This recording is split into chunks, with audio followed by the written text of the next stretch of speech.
May nag-email po sa akin noon, isang anonymous tip, maikli lang ang mensahe. Imbestigahan mo ang San Liborio, nawawala ang mga tao, pero hindi sila umaalis. Wala pong detalye at walang pangalan. May attachment lang na lumang litrato ng isang baryo sa bundok ng Luzon. Halos wala sa mapa ang lugar. Ilang oras ang biyahe mula sa pinakamalapit na bayan.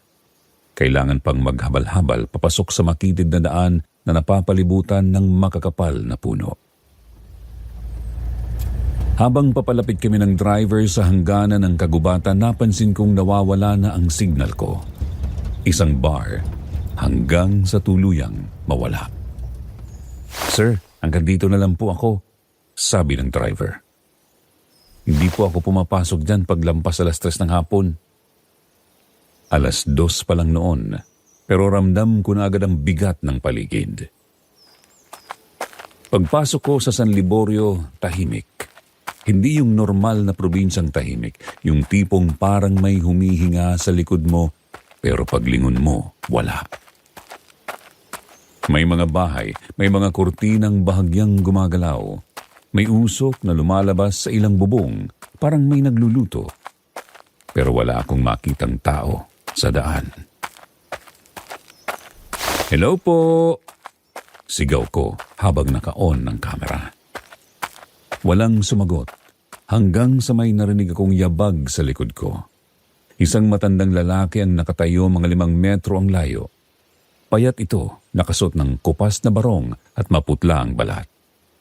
Hindi siya ngumiti at hindi rin siya kumurap. "Dayo ka, no?" sabi niya. "Opo, nagdo-documentary lang po ako tungkol sa..." Hindi niya ako pinatapos sa dapat na sasabihin ko. "Hindi ka dapat nagpapalipas ng gabi dito." Diretso ang tingin niya sa akin, hindi sa kamera. Sa akin mismo. "Bakit po?" tanong ko. Saglit siyang tumingin sa paligid, parang may nakikinig. "Dahil hindi lahat ng nananatili rito ay tao pa."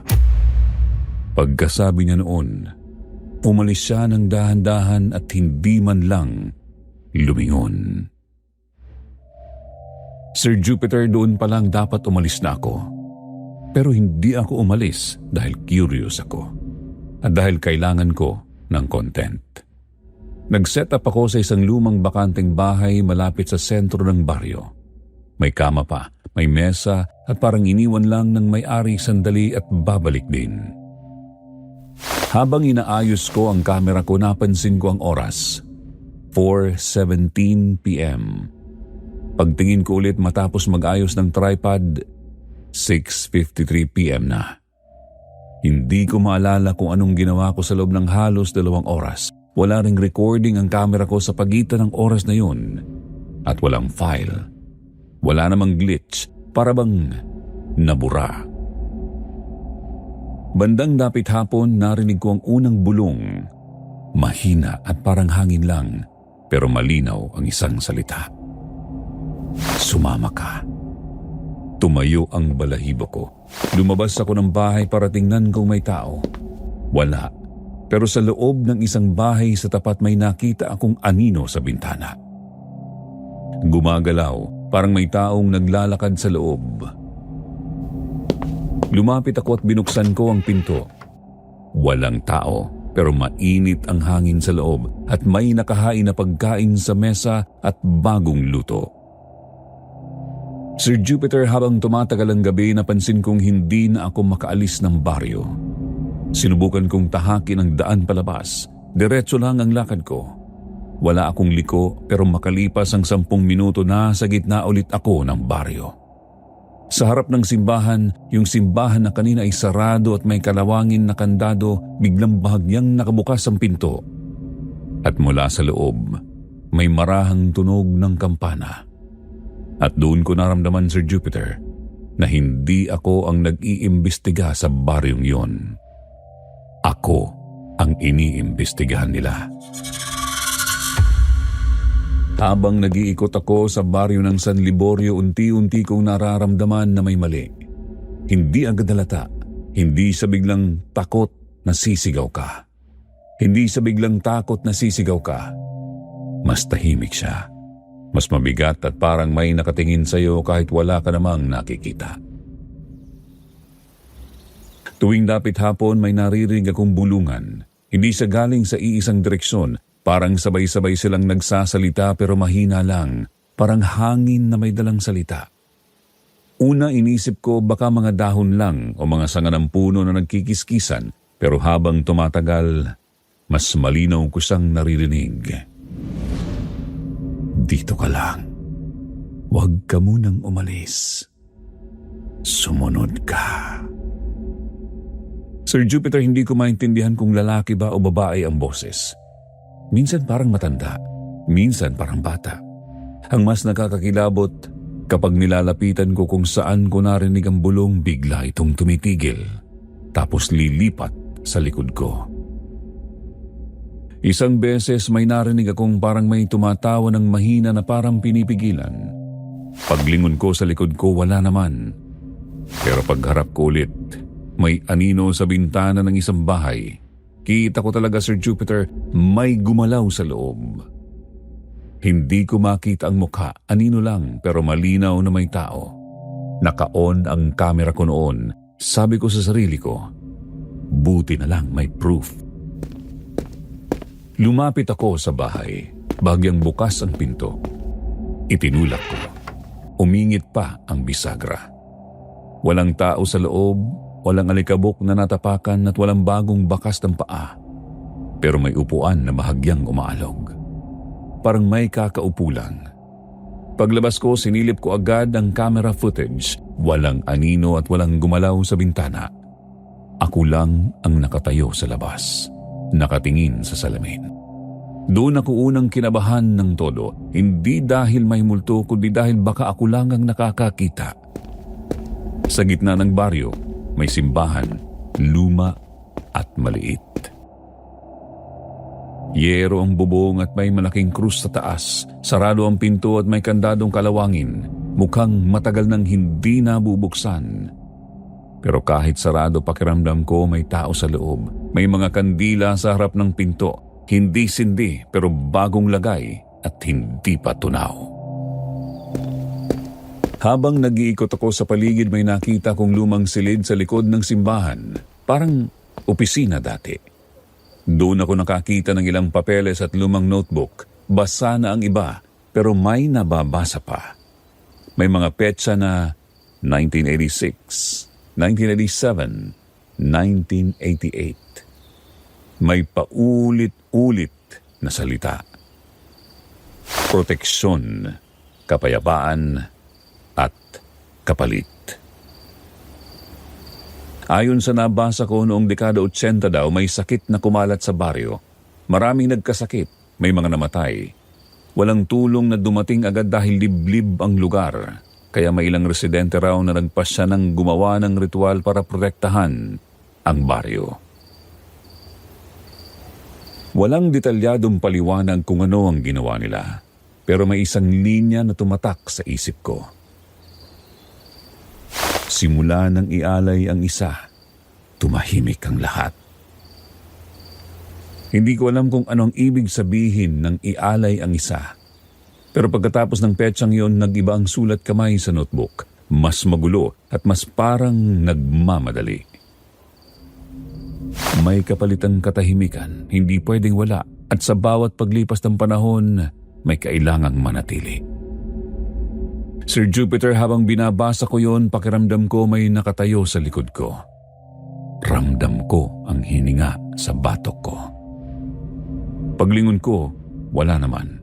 Pero narinig ko ulit ang bulong, mas malapit na. Bandang gabi, sinubukan kong umalis ng baryo. Sabi ko sa sarili ko, baka pagod lang ako.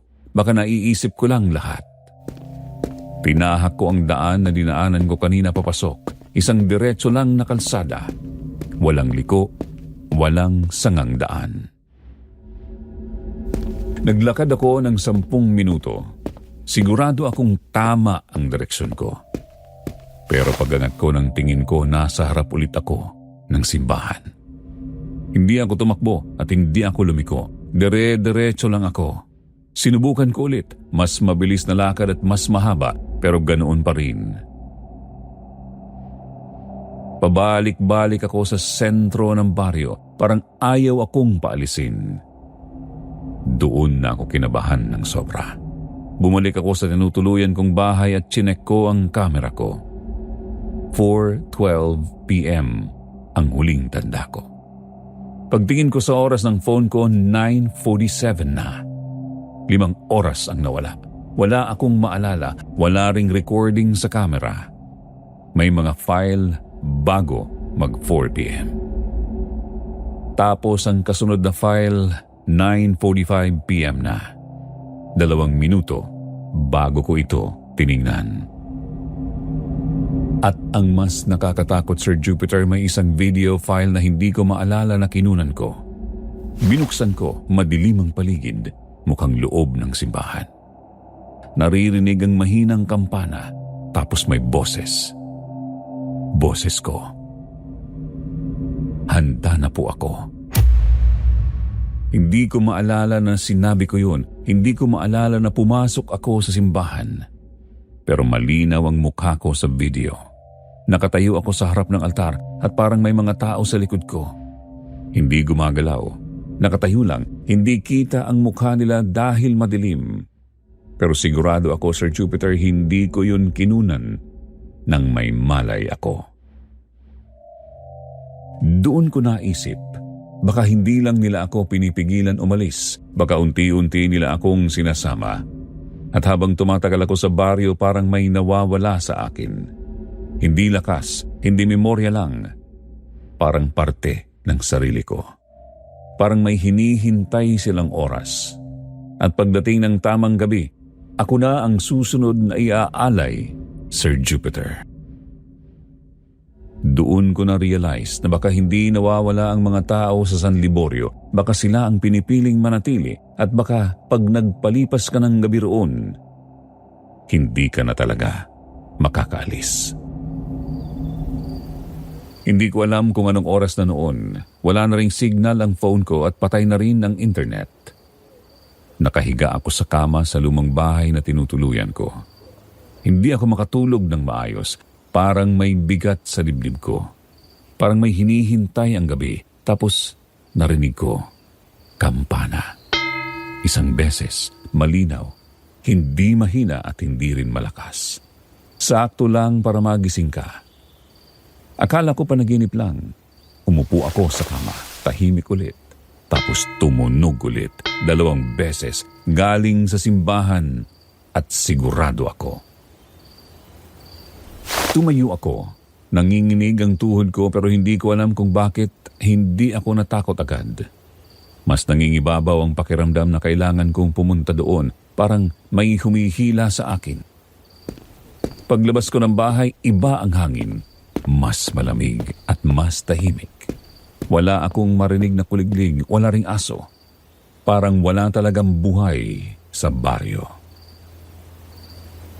Habang naglalakad ako papunta sa gitna, napansin ko agad bukas ang pinto ng simbahan, Sir Jupiter.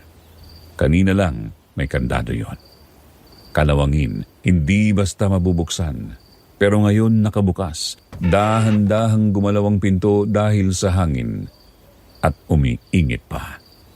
Tumunog ulit ang kampana 3 beses at doon ko na-realize na hindi ko dala ang kamera ko.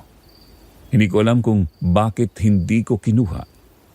Lagi ko yung hawak pero nang gabing yun parang wala akong kontrol sa mga ginagawa ko.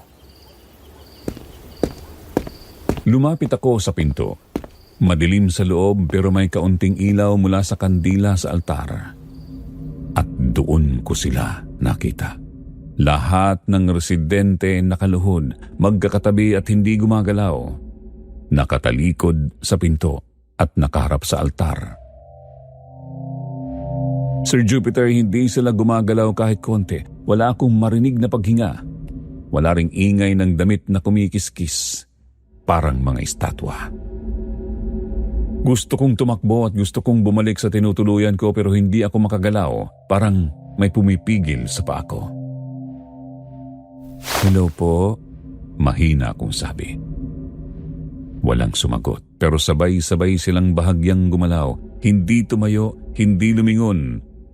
Yung balikat lang nila ang umangat. Parang sabay silang huminga at isang malamig na hangin ang dumaan sa loob ng simbahan. Tapos dahan-dahang tumayo ang isa sa kanila.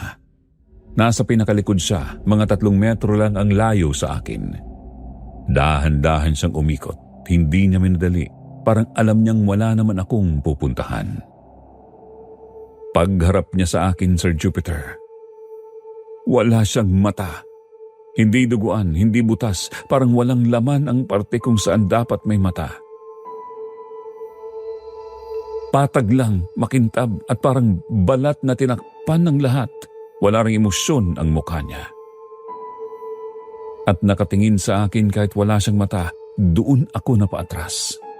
Pero pag-atras ko, naramdaman ko ang pinto sa likod ko, sarado na. Hindi ko narinig na nagsara. Hindi ko alam kung sino ang nagsara. Biglang tumayo ang isa pa. Isa-isang humarap sa akin. Lahat sila walang mata, pare-pareho ng itsura, maputla, mabilis at walang emosyon. Sir Jupiter, doon ko naramdaman ang totoong takot. Nakatingin sila at parang hinihintay lang akong magsalita. Tapos may narinig akong boses. Hindi ko alam kung saan galing. Hindi ko makita kung sino ang nagsalita, pero malinaw. Dumating na ang kapalit. Napatingin ako sa altar at may nakasulat doon. Hindi ko alam kung kanina pa yon nakalagay o doon lang lumitaw. Malaking sulat at parang bagong pintura. Isang kapalit para manatiling buo ang baryo. Paulit-ulit sa isip ko yung nabasa ko sa lumang notebook. Simula nang ialay ang isa, tumahimik ang lahat. May kapalit ang katahimikan. Doon ko naintindihan, hindi pala nawawala ang mga tao sa San Liborio. Hindi sila umaalis, sila ang nagiging kapalit. Tuwing may kailangan ang baryo, may isang mananatili. Hindi bilang tao, kundi bilang bahagi ng lugar. Bigla kong naalala yung video sa kamera ko, yung sinabi kong, handa na po ako.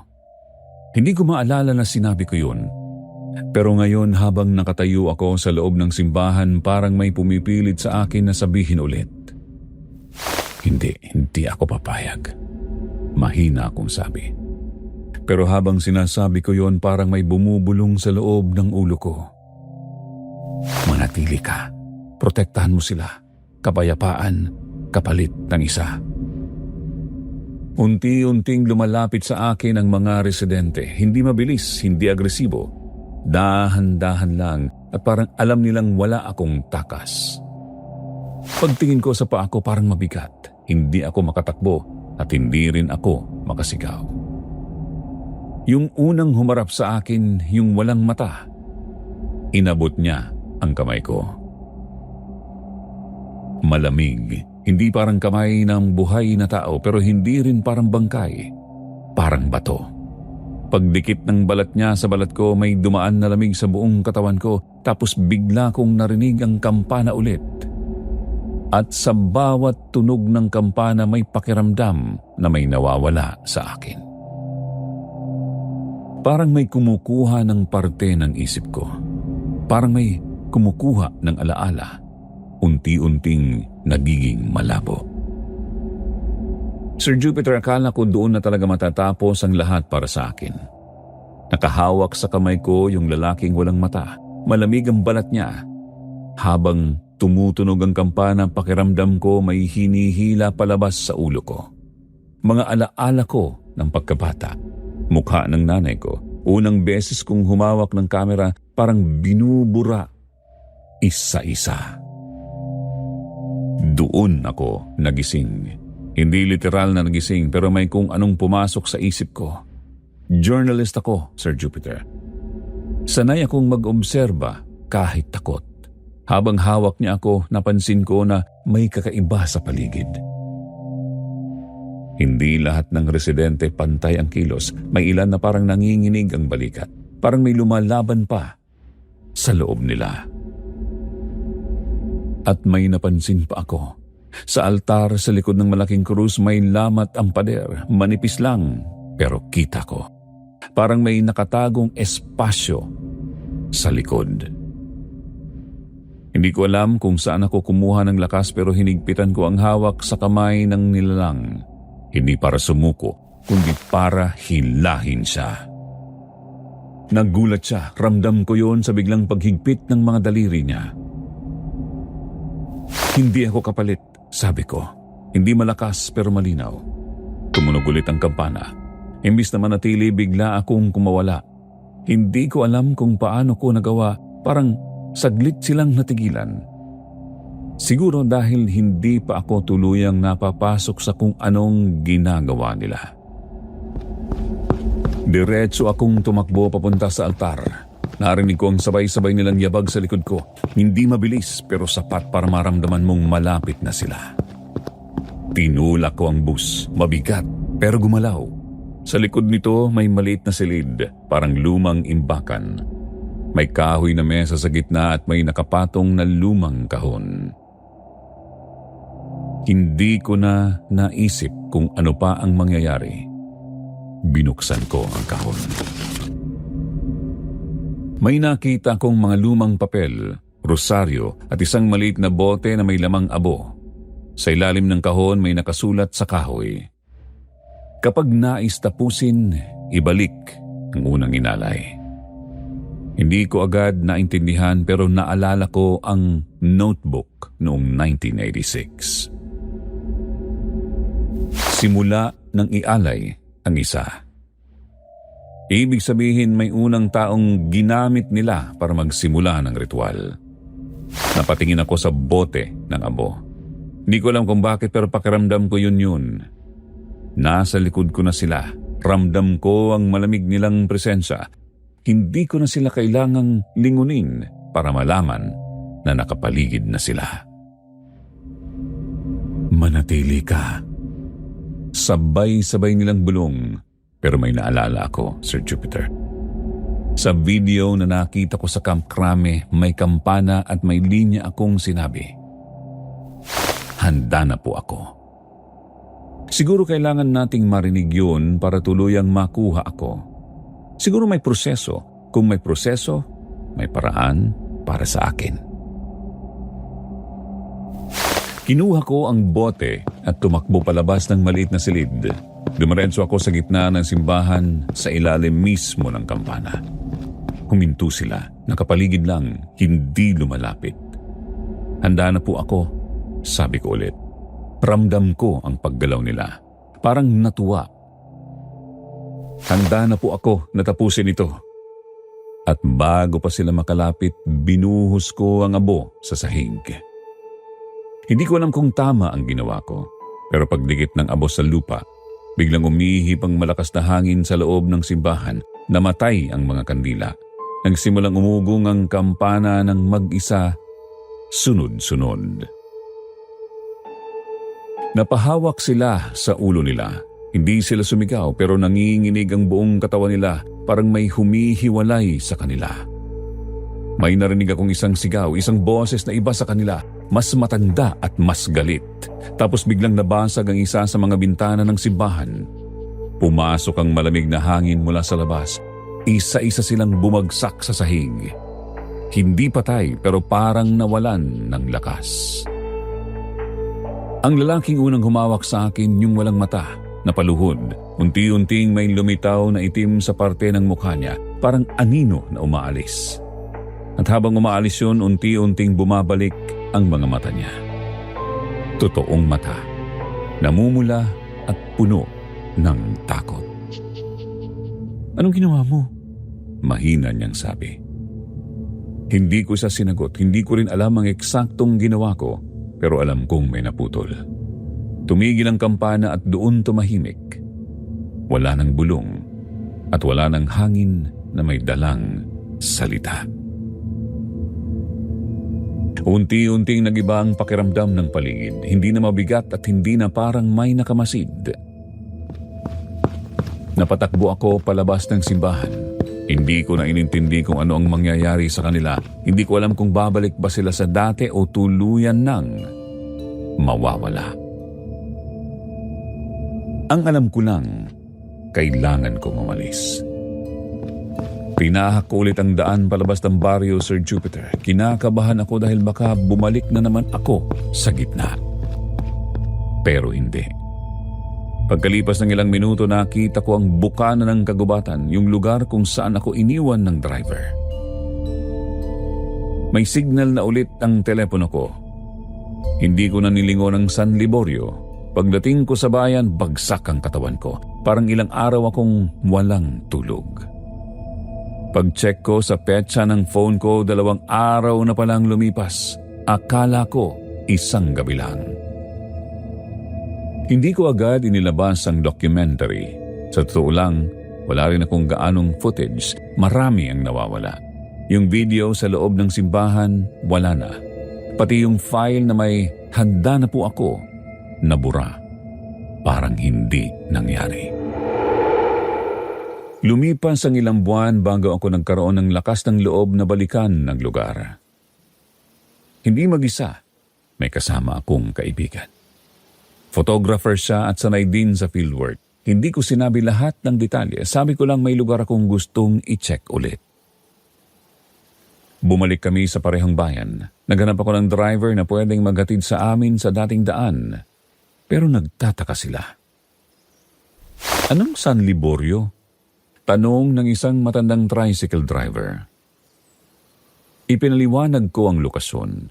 Bundok. Ilang oras mula rito, may baryo sa loob. At humiling siya. Matagal nang walang baryo dyan. Gubat lang.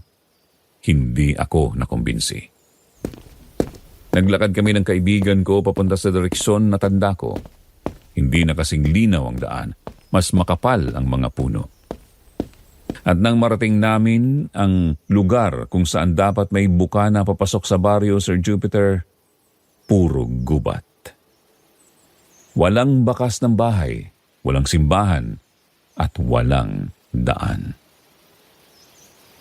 Puno, damo at mga ugat na makakapal ang aming nakita, para bang walang tubira roon kahit kailan. Nilakad ko ang paligid. Hinanap ko ang kahit anong palatandaan, pero wala.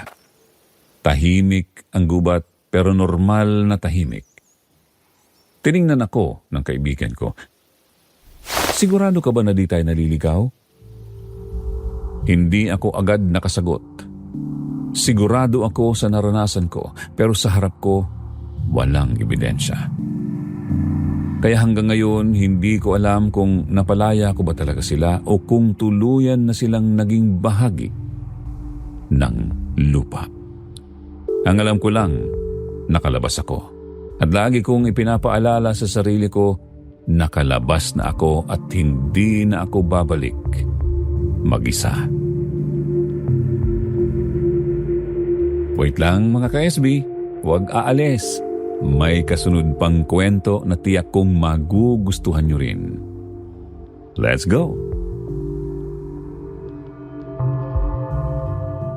Magandang araw po, Sir Jupiter, at sa lahat ng listeners na nakikinig ngayon. Ako po si Marco, 27 years old, isang freelance documentary videographer at content creator. Madalas po akong gumagawa ng mga short documentaries tungkol sa mga kakaibang lugar dito sa Pilipinas. Mga abandonadong gusali, lumang simbahan, mga baryong halos wala ng tao. Hindi po ako naniniwala agad sa multo o sumpa. Mas naniniwala ako sa logic, sa paliwanag at sa katotohanan. Pero yung nangyari sa akin sa isang liblib na baryo sa kabundukan ng Sierra Madre, hanggang ngayon hindi ko pa rin maipaliwanag. Nagsimula po ang lahat sa isang email. Walang pangalan, walang picture. Isang linya lang ang laman. Kung gusto mong malaman kung bakit walang umaalis dito, pumunta ka bago magpista ng ilaw. Akala ko noong una prank lang, pero may naka-attach na lumang litrato ng isang baryo sa bundok. Parang tahimik at parang normal. Pero may kakaiba. Lahat ng bahay sa picture may nakasabit na maitim na tela sa mga bintana.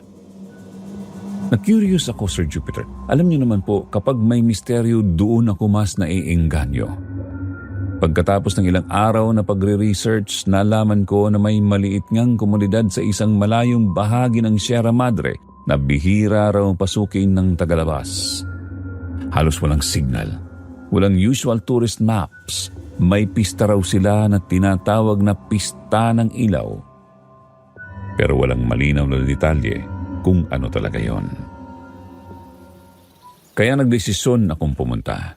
Mag-isa lang ako. May dala akong camera, 2 extra battery, power bank, maliit na drone at isang backpack na may basic na gamit. Sumakay ako ng bus papuntang probinsya, tapos tricycle, tapos habal-habal. Hanggang sa sinabi ng huling driver, hanggang dito na lang po, yung daan po sa taas, bihira nang dumadaan. Pag-akyat ko, doon ko na naramdaman ang bigat. Yung daan papasok ng baryo, makipot. Maputik kahit hindi naman umuulan. Parang matagal nang hindi nadadaanan ng sasakyan. Tahimik at wala akong marinig na ibon, wala ring kuliglig. Habang naglalakad ako, napansin ko na parang lumalamig yung hangin kahit tirik pa ang araw. Pagdating ko sa mismong baryo, tumigil ako sandali. Hindi ko alam kung paano ipapaliwanag. Sir Jupiter, parang may mali agad. Unang napansin ko, walang batang naglalaro. Sa lahat ng napuntahan kong probinsya, kahit gaano kaliblib, may makikita kang bata. May tumatakbo. May nagtatawanan. Pero doon, wala. Tapos doon ko nakita yung pare-pareho sa litrato. Lahat ng bahay may nakasabit na itim na tela sa bintana. Hindi kurtina na may design, kundi kumot. Talagang maitim na tela, parang pantabing sa kabaong, nakapako sa gilid ng bintana, nakalaylay. Habang naglalakad ako sa gitna ng baryo, napansin kong may mga tao palang nakatingin. Nasa loob sila ng bahay, nasa may pintuan at nakasilip. Hindi sila nagsasalita, hindi sila ngumiti. Tinitigan lang nila ako. Ang tingin nila hindi galit at hindi rin friendly, parang walang emosyon, parang wala akong nakikitang buhay sa mata nila. Sinubukan kong ngumiti at kumaway. Magandang hapon po, sabi ko. Walang sumagot ni isa sa kanila. May isang babae na dahan-dahang isinara ang pinto niya. Hindi malakas, hindi rin padabog. Dahan-dahan lang. At doon ako unang kinabahan. Habang kumukuha ako ng B-roll gamit ang camera ko, naramdaman ko na parang may sumusunod sa akin ng tingin kahit saan ako pumunta. Parang bawat galaw ko, may nagbabantay. May nakita akong maliit na tindahan sa gitna. Lumapit ako at walang tao sa loob, pero may nakapatong na kandila sa mesa. Hindi pa ubos, parang kakasindi lang. Habang nakatalikod ako para kunan ng shot ang mga bahay na may itim na tela, may narinig akong boses sa likod nito. Dayo ka. Napalihon ako. Isang matandang lalaki ang bumungad sa akin. Payat, maputla ang balat at nakatayo lang siya. Mga 2 metro ang layo. Opo, sagot ko. Kagawa lang po sana ako ng documentary tungkol po sa baryo ninyo at sa pista ng ilaw. Pagbanggit ko ng pista ng ilaw, parang may nagbago sa mukha niya. Bakit po walang umaalis dito? Tanong ko. Medyo pabiru pa. Matagal siyang hindi nagsalita. Tinitigan lang niya ako mula ulo hanggang paa. Tapos sinabi niya, mahina pero malinaw. Huwag kang lalabas kapag tumunog ang kampana sa hating gabi. Kinabahan ako. Anong kampana po? Hindi siya sumagot agad. Tumingin siya sa paligid, parang chine-check kung may nakakarinig. Kapag narinig mo na, huli na. Pagkatapos niyang sabihin yun, tumalikod siya at naglakad palayo. Hindi na lumingon. Sir Jupiter, gusto ko sanang umalis na ako doon pa lang. Pero hindi. Mas lalo akong naging curious. Bandang hapon, nakahanap ako ng matutuluyan, isang maliit na bahay na pinagamit daw sa mga bisita noon. Sabi ng isang babae, bihira lang daw may pumunta. Sa loob ng bahay, simple lang. May banig, may maliit na lamesa, may bintana na may nakasabit din na itim na tela. Tinanggal ko ng kaunti yung tela para makasilip sa labas. Pagkasilip ko, may nakita kong 3 tao sa gitna ng baryo. Nakatayo lang sila at nakatitig sa bahay na tinutuluyan ko. Hindi gumagalaw. Pero nang mag-adjust ang mata ko sa dilim, nakita ko na sabay-sabay silang lumingon palayo. Habang papalubog ang araw, mas lalong naging tahimik ang paligid. Walang ilaw sa poste. Walang generator na umaandar. Parang sabay-sabay na naghahanda ang buong baryo para sa isang bagay. Bandang gabi, sinubukan kong i-check ang signal ko. Wala kahit isang bar. Yung GPS ko, umiikot lang. Hindi mahanap ang eksaktong location. Doon ko naramdaman ang unang totoong takot. Mag-isa ako, walang signal, walang kakilala. At nasa baryo ako na parang ayaw akong kausapin ng mga tao.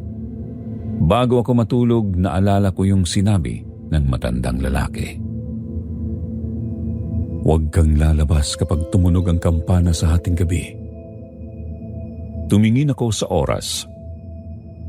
11:43 p.m. at tahimik ang gabi. Sobrang tahimik, tapos habang nakahiga ako nakatitig sa kisame, may narinig akong mahina, parang bakal na hinahampas. Napaupo ako. Napalunok ako pagkatapos ng ilang segundo, mas malinaw na. Hindi ko alam kung saan ako nanggagaling. Wala naman akong nakitang simbahan pagdating ko. Tapos 3 beses, eksaktong hating gabi. At doon ko narinig ang sabay-sabay ng pagkaluskos sa labas ng bahay. Parang maraming paa na gumagalaw sa lupa. At doon ko naalala ang sinabi niya. Huwag lalabas. Pero Sir Jupiter, nararamdaman ko na may nakatayo sa labas ng bintana ko at pakiramdam ko, hindi ako ang unang dayo na nakarinig ng kampanang yun. Dito na po nagsimula ang mas mabigat na parte ng karanasan ko sa baryo. Kinabukasan matapos kong marinig yung unang kampana, nagdesisyon akong maglibot ulit. Sabi ko sa sarili ko, baka may paliwanag ng mga narinig ko. Baka may maliit na kapilya na hindi ko lang nakita. Baka may tradisyon lang talaga sila. Nag-interview ako ng ilang residente. Pare-pareho ang sagot nila. Hindi sila galit habang sumasagot. Hindi rin sila nakangiti. Diretso lang ang tingin nila. At parang nakarecord. Parang isang script lang ang sinasabi nila. May isang babae na tinanong ko kung bakit may mga itim na tela sa bintana. Sumagot siya ng, para hindi kami makita. Nagtaka ako at napatanong pa kung ano ang ibig niyang sabihin. Hindi na siya nagsalita. Umalis na lang siya, Sir Jupiter. Habang tumatagal, pakiramdam ko parang hindi ako nag-i-interview ng tao. Parang may mali sa kilos nila. Mabagal silang gumalaw, mabagal magsalita. Parang may hinihintay. Pagdating ng gabi, doon ko na talaga naramdaman ang kakaiba. Habang nasa loob ako ng tinutuluyan ko, may naririnig akong mabagal na yabag sa labas. Hindi takbo, hindi lakad na normal. Parang may naglalakad na mabigat ang paa, dahan-dahan, paikot-ikot sa bahay at huminto. Tapos lilipat sa kabilang side ng bahay. Lumapit ako sa pinto pero hindi ko ito binuksan. Nakikinig lang ako. Ramdam ko ang kaba sa dibdib ko. Pagtingin ko sa malit na siwang ng bintana, wala akong makita. Madilim, pero sigurado ako may umiikot. Hindi lang yun, Sir Jupiter, bandang 10:00 ng gabi may narinig akong mahina na pag-iyak. Akala ko guni-guni ko lang. Pero malinaw. Parang bata. Mahina lang, mahaba ang hinga. Nanggagaling sa direksyon ng palayan sa likod ng baryo. Yung iyak. Hindi tuloy-tuloy. Parang may pumipigil. At parang may tinatakpan ang bibig. Gusto kong lumabas noon para i-check. Baka may batang nawawala. Pero muli kong naalala ang sinabi ng matanda. Huwag kang lalabas kapag tumunog ang kampana sa hating gabi. Hindi pa man hating gabi noon pero may mga nagsasabi sa utak ko na huwag gumalaw. Habang nakahiga ako may isa pang bagay na paulit-ulit kong naririnig ang kampana pero wala naman akong nakitang simbahan sa baryo. Hindi ko alam kung saan ang gagaling ang tunog. Minsan mahina lang, parang malayo. Minsan malinaw, parang nasa tabi lang ng bahay ko. Isang beses, tapos wala na. Parang paalala lang. Hanggang sa dumating ang gabi na hindi ko makakalimutan. Alam ko ang oras dahil tinititigan ko ang relo ko sa phone. 11:58 p.m. Tahimik ang buong baryo. Walang ilaw sa labas. Ang mga bahay madilim lahat hanggang nag-11:59. Biglang tumahimik pati ang hangin. Hindi gumagalaw ang mga dahon ng puno ng mga pasado 12:00 ng madaling araw. At doon biglang tumunog ang kampana. Mas malakas kaysa sa dati. Ramdam ko ang vibration sa dibdib ko at pagkatapos ng unang tunog biglang namatay ang natitirang ilaw sa baryo. Hindi ko alam kung may kuryente ba talaga sila pero ang konting liwanag na nakikita ko sa malayo, sabay-sabay nawala. At sa pangalawang tunog doon na ako napaupo sa banig ko at hindi ako makahinga ng maayos. Pangatlo, pagkatapos noon wala nang tunog pero may narinig akong iba. Mga yabag na marami, hindi isa, hindi dalawa. Sabay-sabay. Parang may mga taong lumabas ng bahay nila. Dahan-dahan akong tumayo. Hindi ko alam kung bakit sumilip pa ako. Siguro dahil gusto ko talagang malaman kung ano ang nangyayari. Inangat ko ng kaunti ang itim na tela sa bintana. Sa gitna ng baryo may nakatayong iisang tao. Balot ng itim na tela ang buong katawan niya. Hindi ko makita ang kanyang muka. Hindi gumagalaw. Nakatayo lang siya sa gitna ng kalsada at nakaharap sa direksyon ng bahay ko. Napaatras ako sandali. Pinikit ko ang mata ko. Baka mali lang ang nakita ko. Pagtingin ko ulit, dalawa na sila. Magkatabi, parehong balot ng itim. Hindi pa rin gumagalaw. Hindi nagsasalita. Tinitigan lang ang kamay ko. Ramdam ko ang pawis sa likod ko kahit malamig ang hangin. Ilang segundo pa ang lumipas, naging 5 na sila. Hindi ko nakita kung paano sila dumami. Hindi ko nakita kung saan sila nanggaling. Basta nung kumurap ako, nadagdagan. Unti-unti naging 10. Nakaayos sila na parang kalahating bilog sa gitna ng baryo. Lahat nakaharap sa akin. Hindi ko makita ang mukha nila pero sigurado akong nakatingin sila. At doon ko napansin ang mas nakakatakot. Sa likod nila may mga anino pa na mas marami, parang buong baryo. Isa-isa silang lumalabas mula sa dilim ng tahimik. Sir Jupiter, doon ko na-realize na hindi ako basta-bastang bisita. Parang may ritual at parang may hinihintay sila. At pakiramdam ko, ako yun. Habang nakasilip ako, may isa sa kanila na dahan-dahang nagtaas ng kamay. Hindi mabilis, hindi agresibo, mabagal lang, parang tumuturo sa akin. Biglang sabay-sabay silang humakbang ng isang beses, isang hakbang palapit sa bahay ng sabay. Walang sablay. Ramdam ko ang lupa na parang umuga. Hindi ko na napigilan na paatras ako at napaupo sa sahig. Naririnig ko ang tibok ng puso ko sa tenga ko. Tapos may narinig akong mahina na boses. Hindi ko alam kung saan nanggaling. Hindi ko alam kung galing sa labas o sa loob ng ulo ko, pero malinaw. Lumabas ka. Hindi sigaw at hindi galit. Mahina lang. Lumabas ka. Sumilip ulit ako kahit nanginginig na ang kamay ko. At doon mas malapit na sila. Hindi ko alam kung gumalaw sila o lumapit lang sa paningin ko, pero mas malaki na sila sa view ko. Mas klaro ang itim na tela at doon ko napansin may nakasabit sa leeg ng bawat isa. Isang maliit na kampana. At sabay-sabay silang nag-angat ng ulo. Kahit hindi ko makita ang mukha nila, alam kong nakatingin sila sa akin. At sa loob ng isip ko, may isang bagay na paulit-ulit. Hindi yun pista. Hindi yun tradisyon. May pinipili sila. At pakiramdam ko ng gabing yun, ako ang napili.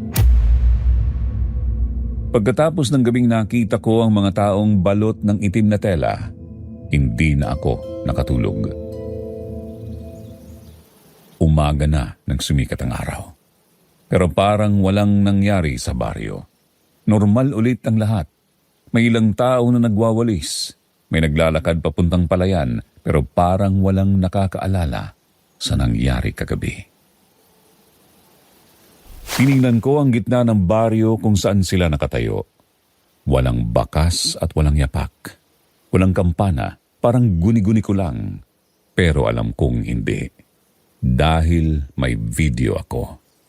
Pag-check ko ng camera ko, may ilang seconds na nawawala sa recording. May static, may putol, pero may isang frame na malinaw. Mga anino nakatayo sa gitna ng baryo. Doon na ako nagdesisyon na maghanap ng sagot. May maliit na barangay hall sa dulo ng kalsada. Lumang kahoy ang pinto, medyo sira ang bintana. Tahimik at walang tao, kaya pumasok ako. May mesa sa gitna at lumang kabinet na may mga papel. Makapal ng alikabok, parang matagal nang hindi nagagalaw. Binuksan ko ang kabinet. May mga lumang talaan, mga record ng kapanganakan, kasal at kamatayan. Habang nagbabasa ako, may nakita akong isang pahina na iba ang itsura. Mas luma ang papel, parang dekada na. May nakasulat na report, hindi kumpleto, parang pinutol pero malinaw ang isang bahagi. Insidente ng sunog sa gitna ng baryo. Binasa ko ng mabuti. 3 dekada na raw ang nakalipas, may isang pamilya na pinagbintangang mangkukulam. Mag-asawa at 2 anak. May mga nagsabi raw na may sakit na kumalat sa baryo noon. May ilang namatay at may nagsabi na yung pamilya raw ang may gawa. Walang ebidensya, walang malinaw na dahilan, pero galit ang mga tao. Isang gabi, tinipon sila sa gitna ng baryo at doon sila sinunog. Habang binabasa ko yun, parang nanlalamig ang kamay ko. Walang detalye kung sino ang nagutos. Walang kaso, walang nakakulong. Parang tinanggap na lang ng baryo na tama ang ginawa nila. Sa dulo ng report, may isang linya na nakasulat sa kamay, hindi typewritten. Simula ng sumpa. Walang pirma at walang paliwanag. Sir Jupiter, habang hawak ko ang papel, may narinig akong yabag sa likod ko. Paglingon ko, yung matandang lalaki na nakausap ko noong unang araw, nakatayo sa may pintuan. Hindi siya nagulat na nandoon ako. Parang alam niya. Hindi mo dapat binubuksan yan, sabi niya. Totoo po ba ito? Tanong ko. Hindi siya agad sumagot. Lumapit siya sa mesa at tiningnan ang papel. Totoo, sagot niya. At hindi natapos doon. Umupo siya sa harap ko. Mahina ang boses niya. Pagkatapos ng sunog, may mga nangyari na hindi may paliwanag. May naririnig na kampana sa gabi. May mga nawawala. Doon ko na itanong kung paano nawala at anong klase. Ang hindi taga rito. Napatingin ako sa kanya at muli ko siyang tinanong na agad naman niyang sinagot. Tuwing sasapit ang anibersaryo ng sunog, may kailangan pumalit. Tinanong ko siya kung saan pumalit. Hindi siya tumingin sa akin. Sa pamilya. Hindi ko agad naintindihan. Napatanong pa ako sa kanya. Yung sinunog, sagot niya. Biglang bumilis ang tibok ng puso ko. Hindi po ba patay na sila? At doon niya sinabi na akala lang nila yon. Simula noon tuwing anibersaryo may isang dayo na hindi na nakakaalis. Paliwanag niya, mas ikinagulo ng isipan ko. Bakit dayo? Tanong ko habang titig na titig sa kanyang mga mata. Dahil ayaw ng baryo na sarili ang kunin. Diretso niya akong tinignan. At ngayong taon ikaw ang dayo. Parang may bumagsak sa dibdib ko sa biglang kaba na naramdaman ko. Hindi po pwede yun. Sabi ko, wala namang kayong karapatan. Hindi niya ako pinatapos na magsalita. Hindi po kami ang pumipili. Tinanong ko kung sino. At doon siya napatingin sa labas ng bintana. Yung kampana. Natahimik ako. Kapag tumunog ang kampana sa hating gabi, may pinipili. Paano?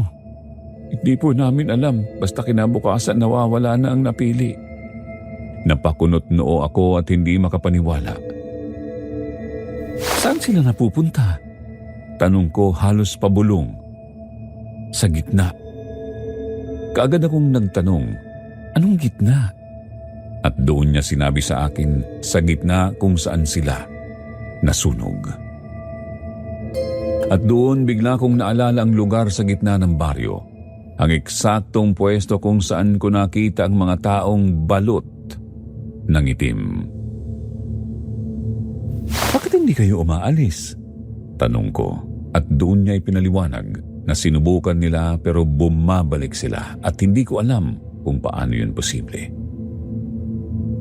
Meron pong mga umalis na pero ilang araw lang babalik sila parang may humihila daw. Sir Jupiter, doon ko na-realize ang mas masakit na katotohanan. Hindi lang yun sumpa. Hindi lang yun multo. Parang may kasalanan ang buong baryo na hindi natapos. At bawat taon may binabayaran sila sa pamamagitan ng isang dayo. Habang palabas ako ng barangay hall, napansin ko ang ilang tao na nakatayo sa malayo. Tinitignan nila ako. Hindi sila nagtatago at hindi na sila umiiwas. Parang tanggap na nila. Parang alam na nila kung ano ang mangyayari. Pagbalik ko sa tinutuluyan ko, napansin ko ang isang bagay na hindi ko nakita dati. Sa tabi ng pinto may nakasabit na maliit na kampana. Hindi yun nandoon kahapon kaya hinawakan ko. Malamig at sa ilalim nito may nakasulat sa pader gamit ang uling. Napili. Hindi ko alam kung sino ang nagsulat. Hindi ko alam kung kailan nilagay, pero malinaw. Sa taong yun, ako ang nag-iisang dayo. At base sa talaan tuwing may napipili, hindi na siya nakakaalis. Pagkatapos kong makita yung salitang napili sa pader at yung maliit na kampana sa tabi ng pinto, hindi na ako nag-isip pa. Hindi na ako naghintay ng hating gabi. Sabi ko sa sarili ko, kailangan ko nang umalis habang may araw pa. Hindi ako naniwala na hindi makakaalis. Hindi ako naniwala sa sumpa. Hindi ako naniwala na may humihila pabalik. Kinuha ko ang backpack ko, camera at phone. Kahit wala ng signal, dala ko pa rin. Baka sakaling pagdating ko sa baba ng bundok magkaroon ulit. Habang naglalakad ako palabas ng baryo, ramdam ko yung mga tingin nila sa likod ko. Hindi ko na sila nilapitan. Hindi na ako nagpaalam. Dire-diretso lang ako sa makipot na daan na dinaanan ko papasok. Tahimik pa rin ang paligid. Walang ibon, walang hangin. Habang pababa ako, pakiramdam ko ang bigat ng bawat hakbang ko. Parang mas mahaba ang daan kaysa noong una. Pero tuloy lang ako. Mga 10 minuto akong naglalakad nang mapansin ko yung malaking punong balete sa gilid ng daan. Napahinto ako. Parang nakita ko na yun. Pero sabi ko sa sarili ko, baka maraming ganitong puno sa bundok. Naglakad pa ako ng ilang minuto. Pagtingin ko sa kanan ang punong balete ulit, yung may malaking ugat na parang nakalaylay sa lupa. Sir Jupiter, doon ko na-realize na hindi ako umaabante. Nagtayo ako sa harap ng punong balete, hinihingal kahit pababa naman dapat ang lakad ko. Tinitigan ko ang paligid, nandoon pa rin. Sabi ko sa sarili ko baka nalilito lang ako, baka may dalawang magkahawig na puno. Kaya naglakad ulit ako, mas mabilis, hindi na ako tumingin sa likod, diretso lang. Ilang minuto pa, ramdam ko na dapat malapit na ako sa lugar kung saan ako ibinaba ng habal-habal kahapon. Pero pagtingin ko sa kanan ko, ang balete na naman. Doon na ako kinabahan ng todo. Hindi pwede to, sabi ko sa sarili ko. Sinubukan kong i-check ang compass sa phone ko. Umiikot lang at parang wala siyang direksyon. Sinubukan kong magmarka sa lupa gamit ang paa ko. Isang malaking X sa putik. Tapos naglakad ulit ako. Mga 5 minuto at pagtingin ko sa lupa, may X. Sir Jupiter, hindi ako makaalis sa lugar. Parang umiikot lang ako sa iisang punto kahit diretso ang lakad ko. Doon ko naisip ang sinabi ng matanda. May mga umalis na pero bumabalik din. Hindi ko alam kung paano pero ramdam ko. Parang may manipis na tali na nakakabit sa likod ko. Hindi ko nakikita pero bawat hakbang ko may pumipigil. Umupo ako sandali sa gilid ng daan. Pawis na pawis ako kahit malamig ang hangin. Hindi ako umiiyak pero gusto ko na. Hindi dahil sa multo, hindi dahil sa kampana kundi dahil sa pakiramdam na wala akong kontrol. Doon ko na-realize na wala akong choice. Kailangan kong bumalik sa baryo. Habang pabalik ako, mas mabigat ang pakiramdam. Hindi na ako nagmamadali. Parang tinanggap ko na lang muna. Habang papalapit ako, napansin ko na may mga tao nang nakatayo sa bungad ng baryo. Hindi sila gumagalaw, parang hinihintay talaga nila ako. Pagpasok ko sa unang bahay, may isang batang lalaki na nakatayo sa may pintuan. Ngayon lang ako nakakita ng bata doon. Nakatingin lang siya sa akin. Hindi siya ngumiti, hindi siya nagsalita. Kuya, naligaw ka ba? Tanong niya. Mahina lang ang boses niya pero malinaw. Hindi ko alam kung paano sasagot.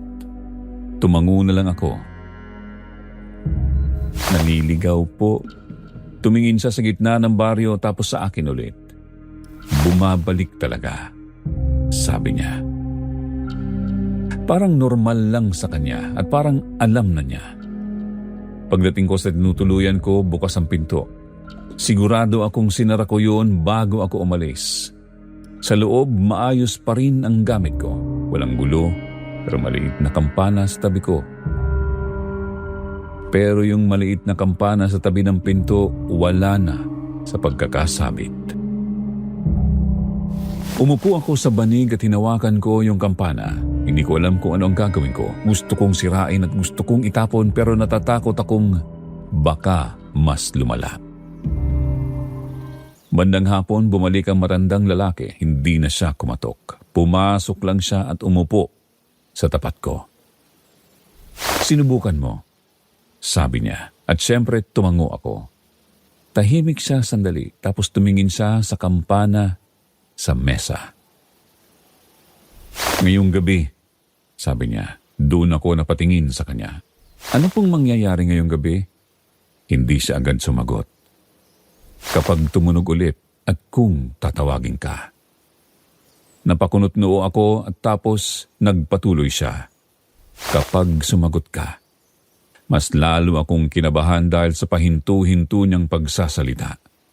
Anong ibig niyong sabihin? Doon na niya sinabi sa akin na sinusubukan pa lang daw ako. Paano kung hindi ako sumagot? Tanong ko at sinabi niya na may iba. Doon ako mas nalito. Ibang dayo? Kaagad siyang umiling. Hindi. Isa sa amin. Sir Jupiter, doon ko naramdaman ang bigat. Hindi sila galit sa akin. Hindi nila ako gustong ialay. Pero kung hindi ako, may isa sa kanila ang kukunin. Bakit po hindi niyo pigilan? Tanong ko. Kaagad niyang ipinaliwanag na sinubukan nila pero mas marami ang nawala. Habang papalubog ang araw, mas naging tahimik ang baryo. Mas ramdam ko ang mga mata nila sa bawat galaw ko. Parang countdown. Bandang gabi, hindi na ako humiga. Nakaupo lang ako sa banig. Hawak ang kamera ko. Gusto kong i-record lahat. Kung sakaling may mangyari sa akin kahit papaano, may ebidensya. 11:47 p.m. tahimik hanggang sa nag-11:59 p.m. Parang huminto ang hangin. At pagpatak ng 12:00, tumunog ang kampana. Mas malakas kaysa sa dati. Parang nasa loob ng ulo ko. Hindi ko alam kung saan nanggagaling pero ramdam ko hanggang dibdib. Pagkatapos ng pangatlo, may narinig akong yabag sa labas. Hindi na ako sumilip agad. Nanginginig ang kamay ko tapos narinig ko ulit ang boses. Sir Jupiter, pangalan ko na ang binabanggit. Mahina lang.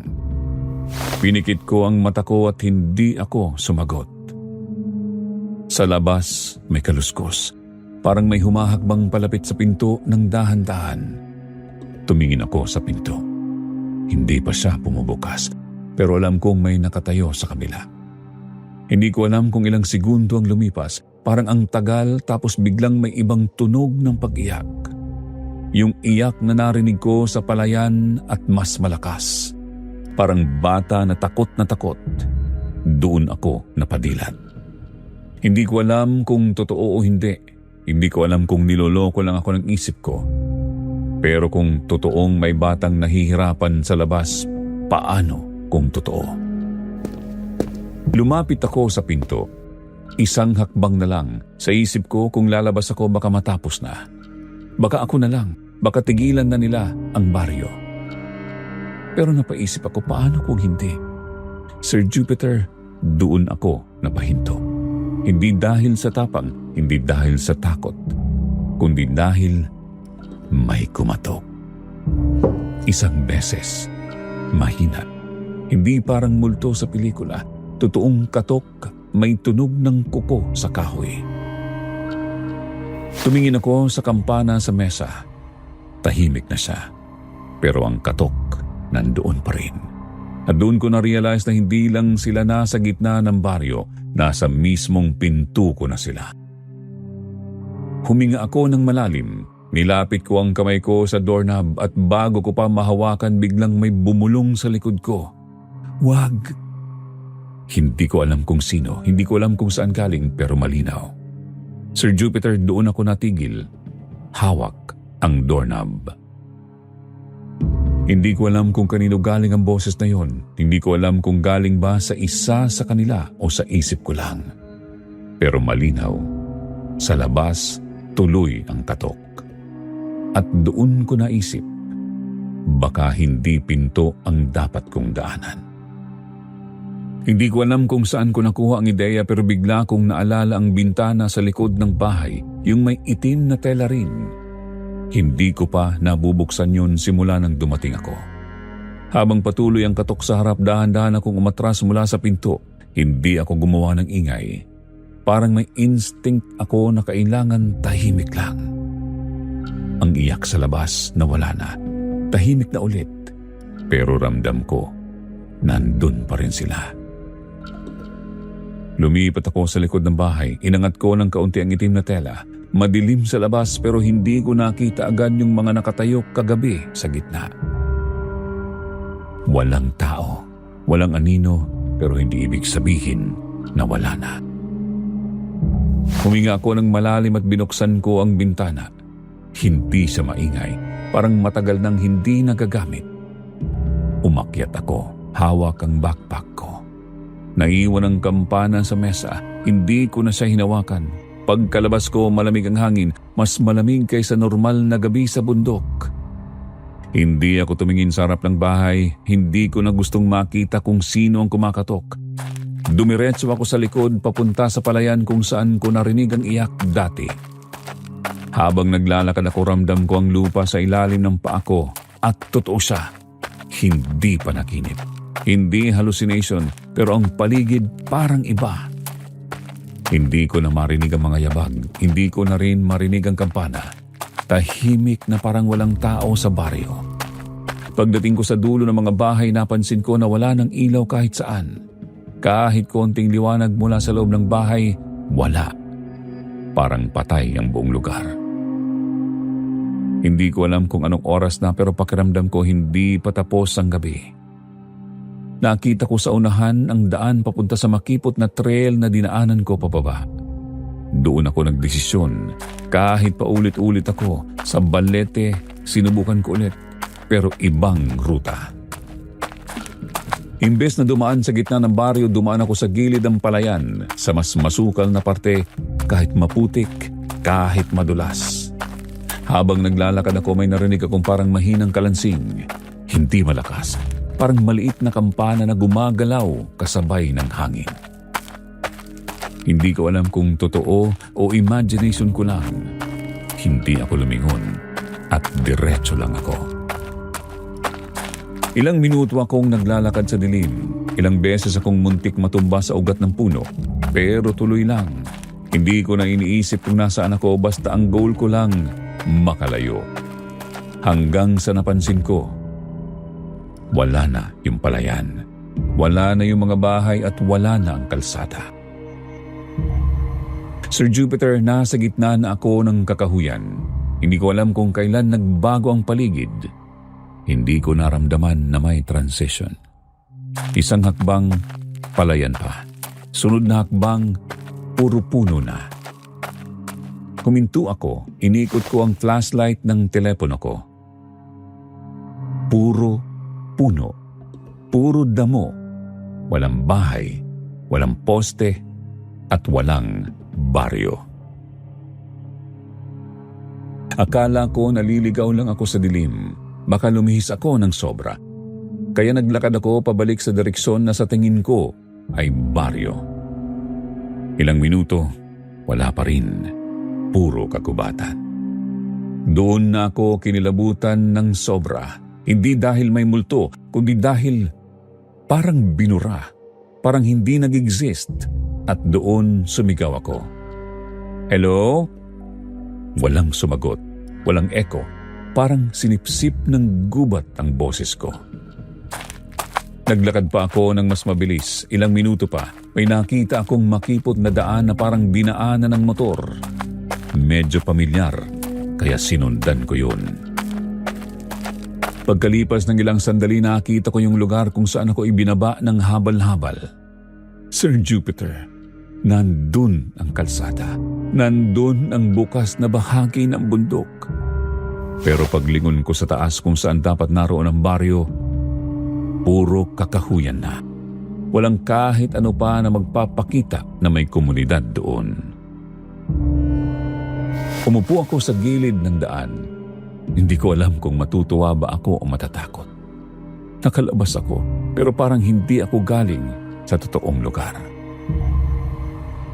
Pagtingin ko sa camera ko, binuksan ko ang footage. Ang mga kuha ko ng mga bahay na may itim na tela, static. Putol-putol at may ilang segundo na may anino, pero hindi klaro. Ang malinaw lang nakuha ko, puro puno. Parang kagubatan lang talaga ang nandoon. Parang wala akong pinuntahan. Doon ako napahawak sa ulo ko. Hindi ko alam kung mababaliw ba ako o ano. Pero Sir Jupiter, may isang bagay na hindi mabubura. Sa bulsa ko may naramdaman akong malamig. Dinukot ko. isang maliit na kampana. Hindi ko alam kung paano napunta sa bulsa ko. Sigurado akong iniwan ko sa mesa sa loob ng bahay, pero hawak ko siya.